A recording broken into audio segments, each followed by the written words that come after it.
श्री तुकाराम जी महाराज अद्भुत महापुरुष हुए।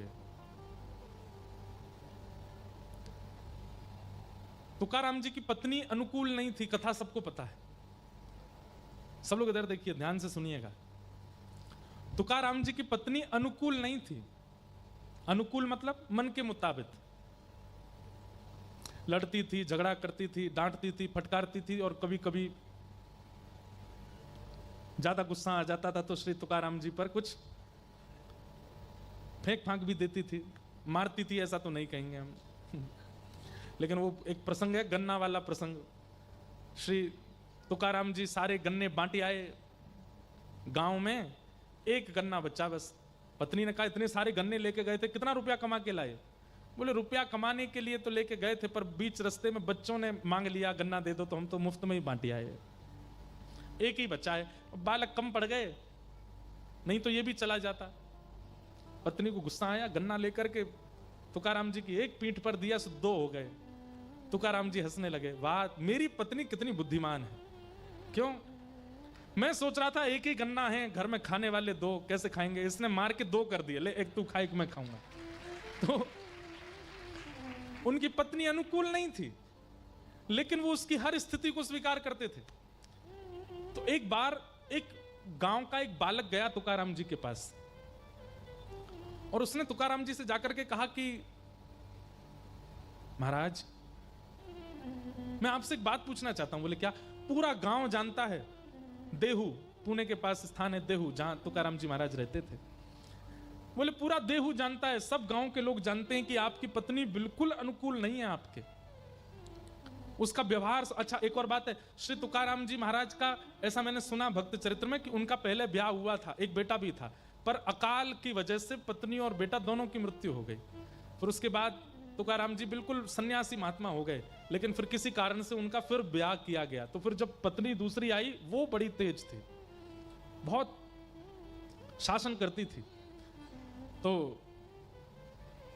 उस बालक ने कहा पूरा गांव जानता है, पूरा देहू जानता है कि आपकी पत्नी बिल्कुल अनुकूल नहीं है, लेकिन फिर भी आप इतने प्रसन्न दिखते हैं।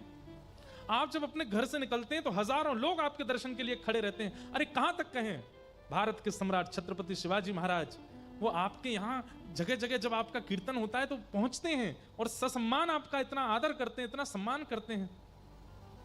सब आपकी इतनी सम्मान करते हैं, पर बात तो सत्य है कि जग सम्मान करता हो, घर का अत्यंत समीप व्यक्ति यदि इतना इतना शासन करता हो, इतना गंदा बोलता हो, मन प्रसन्न कैसे रह सकता है? आप सबसे ज्यादा समय अपनी पत्नी के साथ व्यतीत करते हैं और वो बिल्कुल आपका सम्मान नहीं करती। मैं बस आपसे यह जानना चाहता हूं, इस प्रसन्नता का राज क्या है? आपको चिंता नहीं होती? आपका मन व्याकुल नहीं होता? आपको पीड़ा नहीं होती चित्त में? आप इतने प्रसन्न रह कैसे लेते हो? कृपा करके मुझे अपनी इस प्रसन्नता का राज बताइए। तुकाराम जी महाराज बैठे थे, तो बैठे बैठे तुकाराम जी बोले सुनो, बहुत पते की बात है, ध्यान से सुनिएगा। तुकाराम जी बोले मेरा राज तो बाद में बताऊंगा, लेकिन मुझे तेरा एक राज पता है। बालक घबरा गया, आपको क्या पता चल गया मेरे बारे में? बोले तुम्हारा एक राज पता है कि तुम्हारे जीवन के केवल 7 दिन बचे हैं, 7 दिन बाद तुम्हारी मृत्यु हो जानी है बच्चा, केवल 7 दिन बचे तुम्हारे। और वो बालक अपने प्रश्न तो सब भूल भाल गया। बोले मैं काय को आ गया आपके पास? तुकाराम जी को प्रणाम करके तुरंत भागा। 7 ही दिन बचे थे उसके। 7 दिन तक वो बालक ऐसा हो गया, एकांत में बैठा रहता। कोई आकर के उसकी बहुत प्रशंसा करता तो वो प्रसन्न नहीं होता था, कोई आकर के उसकी बहुत निंदा करता तो वो दुखी नहीं होता था, कोई आकर के उसका बहुत सम्मान करता था तो उसको पीड़ा नहीं होती थी, कोई उसका अपमान कर देता था तो वो सोचता था भाई जीवन के 7 ही दिन बच्चे, कर ले अपमान, तू भी क्या करेगा। 24 घंटा केवल राम कृष्ण हरि राम कृष्ण हरि राम कृष्ण हरि। जीवन के 7 दिन बचे, मैंने ये भी अपराध किया था, मैंने ये भी पाप किया था, मुझसे ये भी गलती हो गई थी, हे ठाकुर जी मुझे क्षमा कर देना, मेरे जीवन का बस 7 दिन बचे हैं, मुझे सदगति दे देना हे ठाकुर जी। एक संत, तुकाराम जी जैसे संत जिनकी आज्ञा लेकर के छत्रपति शिवाजी रहते हैं, वो मुझसे झूठ तो बोलेंगे नहीं।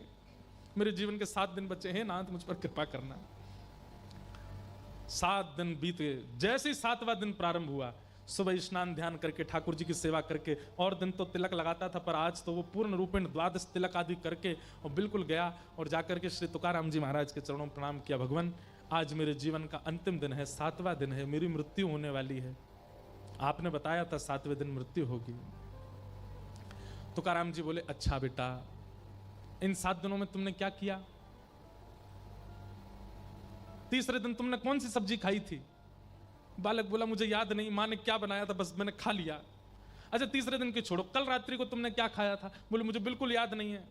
अच्छा, तुम्हारा किसी ने सम्मान किया था? बोले, मुझे वो भी स्मृति में नहीं है, पता नहीं, आए तो थे बहुत। किसी ने अपमान किया, किसी ने गलत गाली दी तुमको? बोले, दी तो थी, पर वो भी मुझको याद नहीं है। बोले, क्यों याद नहीं है? बोले, मैं केवल रामकृष्ण हरि रामकृष्ण हरि रामकृष्ण हरि जप रहा था, मन में ये सोच रहा था 7 ही दिन बच्चे हैं, किसी का अपमान लेकर के क्यों दुखी हूं, किसी का सम्मान लेकर के क्यों प्रसन्न हूं, क्या बनता है, नमक है कि नहीं, नींबू है कि नहीं, रोटी है कि नहीं, चावल बने हैं, क्या बना है, पूरन पोली बनी, जो मिलता था बस खा लेता था, मैंने ज्यादा चिंतन किया नहीं।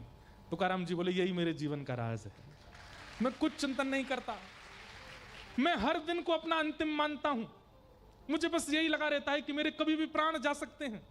किसी की निंदा लेकर के दुखी क्यों हूं, किसी की प्रशंसा लेकर के ज्यादा प्रसन्न क्यों हूं, मेरा हर दिन अंतिम है। मेरी पत्नी, वो मेरे से बिल्कुल प्रतिकूल रहती है, उसकी चिंता लेकर के क्यों बोझ रखूं?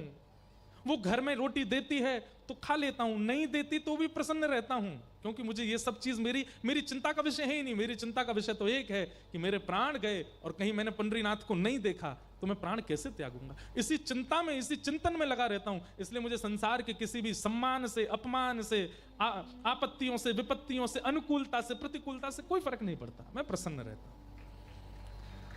बालक चरणों में गिर गया, बोले, वाह भगवान, प्रश्न पूछा था आपने तो प्रैक्टिकल दिखाया पूरा। जाते जाते बोला, ये तो बता दीजिए कि मरूंगा कि नहीं? बोले, मरोगे, हर क्षण मरोगे, ये चिंतन जाने ही मत दो, अब पूरा जीवन ऐसे ही जियो। आज 7वां दिन पूरा हो गया, अब कल से फिर 7 दिन के लिए ऐसे ही रहो, और फिर 7वां दिन पूरा, फिर 7 दिन के लिए ऐसे रहो, जीवन भर तुम ऐसे ही रहना। तुकाराम जी महाराज ने एक अपना जैसा भक्त निर्माण कर दिया अपनी क्रिया से। ऐसे महापुरुष